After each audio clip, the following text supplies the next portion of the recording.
Qadisiyah awil Yarmouk au Nahawan.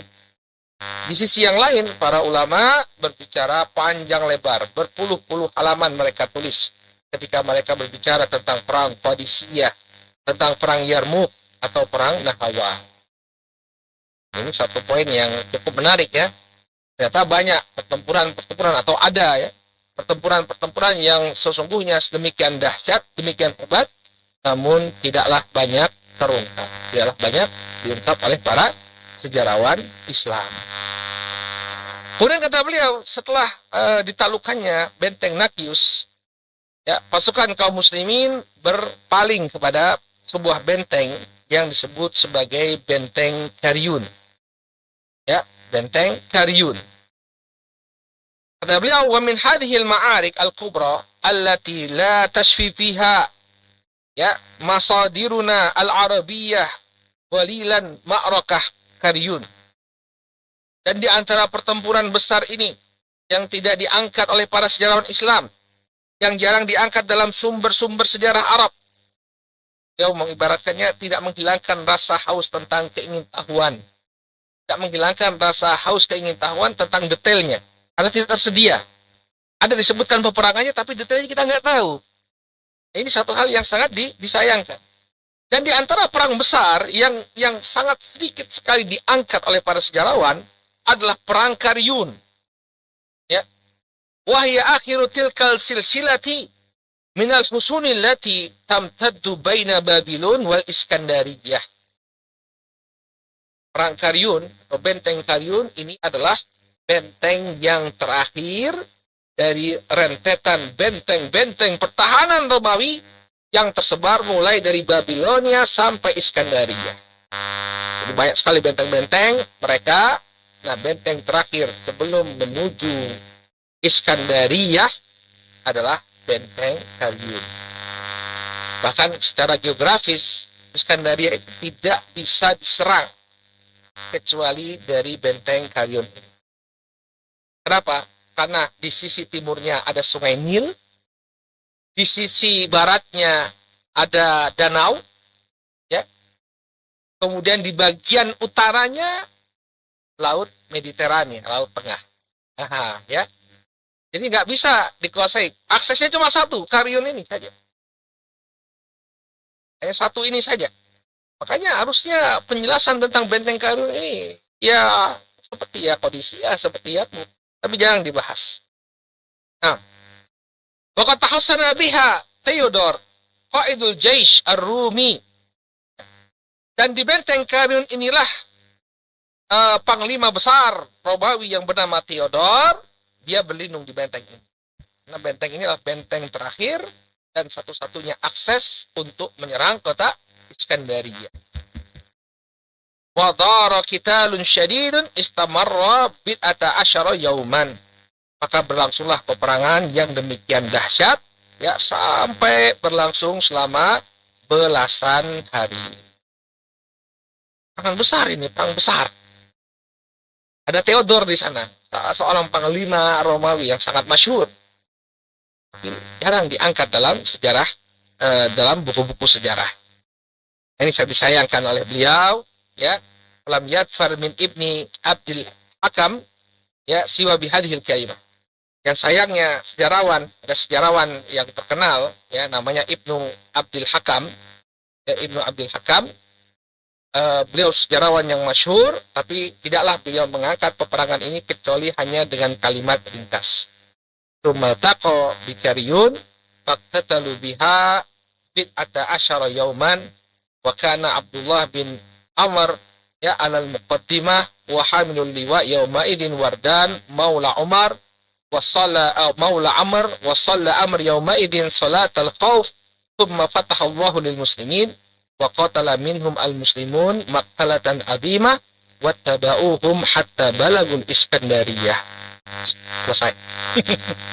Perang besar selama beberapa belasan hari, ya, coba digambarkan dalam 3 baris. Nah, kekurangan sejarah kita kadang perlu ada pengkajian, ya. Bagaimana? Sumbernya terbatas. Ya, dalam perang-perang yang begitu besar ini, sejarawan Ibnu Abdil Hakam hanya menyampaikan atau menceritakannya dengan beberapa baris saja. Kata beliau, kemudian bertemulah pasukan kaum muslimin dan pasukan Romawi di Karyun. Faqtatalu biha bid'ata asyara yauman. Kemudian mereka berperang ya selama beberapa belas hari. Wa kana Abdullah bin Amr alal muqaddimah.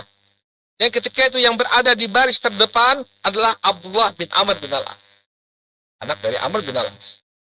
Wa hamilul liwa yaumaidin Wardan maula Amr. Dan ketika itu yang membawa panji pasukan adalah Wardan yang merupakan bekas budak dari Amr bin Al-As.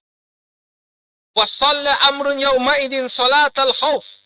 Dalam peperangan tersebut Amr bin Al-As menjadi imam mereka dan sholatnya diselenggarakan dengan cara sholat. Umma fatahallahu lil muslimin. Kemudian kaum muslim mendapatkan kemenangan. Faqatala minhum al-muslimun maqtalatan azimah. Dan kaum muslimin pun ya berhasil mengalahkan mereka, ya berhasil membunuh banyak dari pasukan Romawi. Wattaba'uhum hatta balagul Iskandariyah. Kemudian sisanya diikuti oleh kaum muslimin sampai ke Iskandariyah. Ya, selesai. Padahal ketika bicara tentang perang-perang ya, kita sudah bahas perang ya. Saya lihat di channelnya ANB channel itu kita bahas 58 pertemuan tentang perang. Kata perang-perang itu, satu perang itu detail sekali penjelasannya. Ini perang, ada perang dahsyat, ya, cuma 3 baris saja penjelasannya. Qadarullahu masyaallah. Wa fi athna dzalika arada qissata an butulati Abdullah bin Amr wa Wirdan maula Abi. Dan sejarawan Ibnu Abdul Hakam hanya menceritakan tentang keberanian Abdullah bin Amr dan Wardan yang merupakan bekas budak dari bapaknya, ini dari Amr bin Al-As. Qadarullahu wa masyaallah. Saya sangat berkeinginan ya untuk cari sumber-sumber yang lebih banyak lagi tentang peperangan kaum muslimin ya.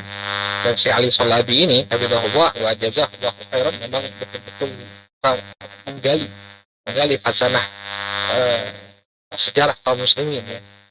Kitab-kitab yang beliau tulis itu luar biasa. Baik, sekarang kita fokus ke Iskandariyah. Jadi terakhir sebelum penyerangan Iskandariyah ya, kita paham bahwa benteng terakhir atau pintu menuju Iskandariyah ini sudah berhasil dibuka oleh kaum muslimin. Itu benteng Karyun. Benteng Karyun berhasil dikuasai oleh kaum muslimin. Sehingga terbukalah jalan untuk menuju Iskandariyah. Ya, dijelaskan oleh Syekh Ali Shalabi tentang bagaimana si posisi Iskandariyah agar kita paham letaknya, demikian juga posisinya di tengah-tengah Imperium Romawi. Iskandariyah ini bukan kota sembarangan. Dan pertemuan yang terakhir sebelum Ramadan itu, ya, kita sudah jelaskan bagaimana siapa dulu yang meng-create Iskandariyah ya, Alexandria yang membangun kota Iskandariyah. Kemudian pelabuhannya sangat terkenal, ada mercusuar yang dianggap sebagai salah satu dari 7 keajaiban dunia di masa itu. Di masa itu ada mercusuar yang demikian besar di kota Iskandariyah. Jadi kalau kapal-kapal di Mediterania, di Laut Tengah itu ingin menuju benua Afrika, itu yang jadi patokan mereka. Ada mercusuar yang sangat besar. Kan? Baik. Dijelaskan oleh sejarawan Ali Shalabi, waqad kanat al-Iskandariyah inda fathil muslimin laha asimatal bilad. Di masa pembebasan atau penaklukan kaum muslimin terhadap Iskandariyah, ketika itu Iskandariyah menjadi ibu kota negeri Mesir. Jadi bukan Kairo, bukan Qahirah. Qahirah itu belakangan, ya, Amr bin Al-As yang membuat. Sebelum ini yang menjadi ibu kota Mesir ketika ditaklukkan oleh kaum muslimin tentunya. Karena Mesir itu kan dia mengalami beberapa periodisasi ya. Jadi ada masanya ketika mereka dikuasai oleh orang Kipti sendiri yang berkuasa, itu masanya Fir'aun. Kota mereka ada di dekat Sungai Nil. Kemudian ketika Mesir ini jatuh di tangan orang Romawi, ya, maka berpindahlah pusat ekonomi mereka atau ibu kotanya berpindah ke Iskandariyah. Iskandariyah ini ada perpustakaannya, ada pokoknya kota yang sangat maju. Ya, jadi ibu kota itu berpindah, sebelumnya berada di tengah negara Mesir, kemudian berpindah ke